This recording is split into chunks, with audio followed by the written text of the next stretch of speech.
Hello mga people, mga human being tips and tricks na karon!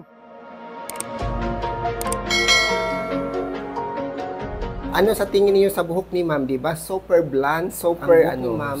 Siya lang ang nagkulay sa kanyang buhok. Miss DIY ito si ma'am. At tingnan niyo yung buhok ni ma'am. Yung straw niya, parang manipis na no? Super manipis. At sino bang salon or sinong bading na magriba ng ganitong buhok?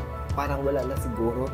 Pero pag may straight therapy tayo, rebonding sa Schwarzkopf, maganda kasi sa straight therapy, i-try natin mag-straight therapy para ma-rebond si ma'am kasi napunta siya dito para i-rebond yung buhok niya. Ayan, tingnan ninyo yung ilalim. Hindi nagpantay yung kulay kasi si ma'am, siya lang ang magkulay sa kanyang buhok. Dito, ang daming mga white. Yung buhok ni ma'am dapat kulayan sa likod kasi hindi nagpantay yung kulay. Ngayon, ito yan. Ito ganito mag-base naman ako ng mga buhok ma'am para magpantay yung kulay. Lagyan ng mga kulay yung ilalim. Kaya nakita ninyo na ang buhok ni ma'am dito sa likuran hindi nagpantay yung kulay sa dito na sa ibabaw. Ngayon dito sa likuran lagyan ko ng kulay para lang magpantay ang buhok. Pero pagkatapos magkulay, kulayan pa ulit ito lahat na para pantay din sila kasi iba ang number ng kulay ng buhok ni ma'am, iba din ang sa akin.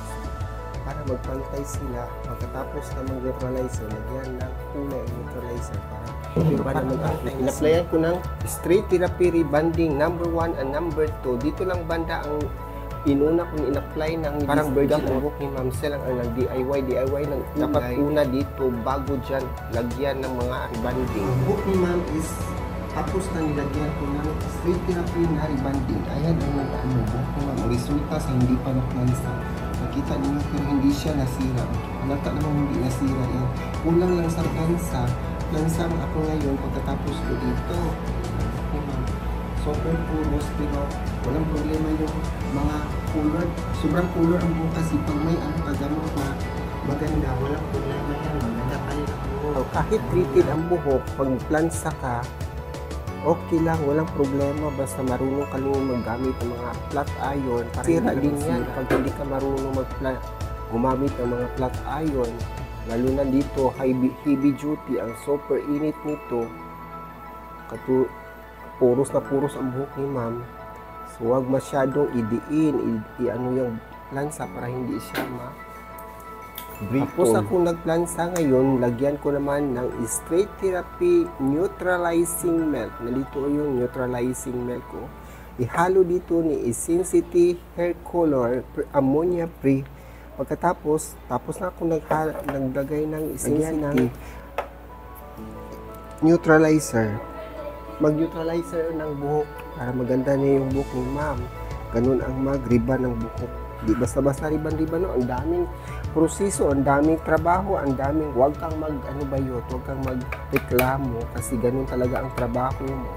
Pero super tagal, ang dami talagang proseso ng maggawa ng buhok. Lalo na to si rebonding. Ngayon, ang ginawa ko, nilagyan ko to ng Essence Color at saka yung milk rebonding na neutralizer para maganda na yung kulay ng buhok. Ngayon, lagay na ko ng treatment ni ma'am. Malapit na siya natapos. Bandaw na lang pagkatapos dito. Kanina, di ba, buhaghag, no? Ngayon, nasaan pa ba ang buhaghag? Nasira ba ang buhok na niriband? Hindi yan masira. Basta Schwarzkopf ang paggawa mong rebonding. Ganito talaga ang resulta. Super ganda ang buhok ni ma'am. Kabilang side, dito naman sa kabilang side, pwede yan. Kahit saang side mo, ilagay yung buhok. Ayan ang resulta sa buhok ni ma'am, di ba? Super ganda, no? Ang kinulayan kanina, pagkatapos ng kulay, nag-ribbon. Pagkatapos nag-ribbon, nilagyan ito ng Essence Color para maganda yung kulay ni ma'am. Kanina, iba ang maganda na yung color. Super ganda. Lahat ng nanonood sa aking YouTube channel, don't forget to subscribe, Miss Human Being, and thank you for watching, and bye!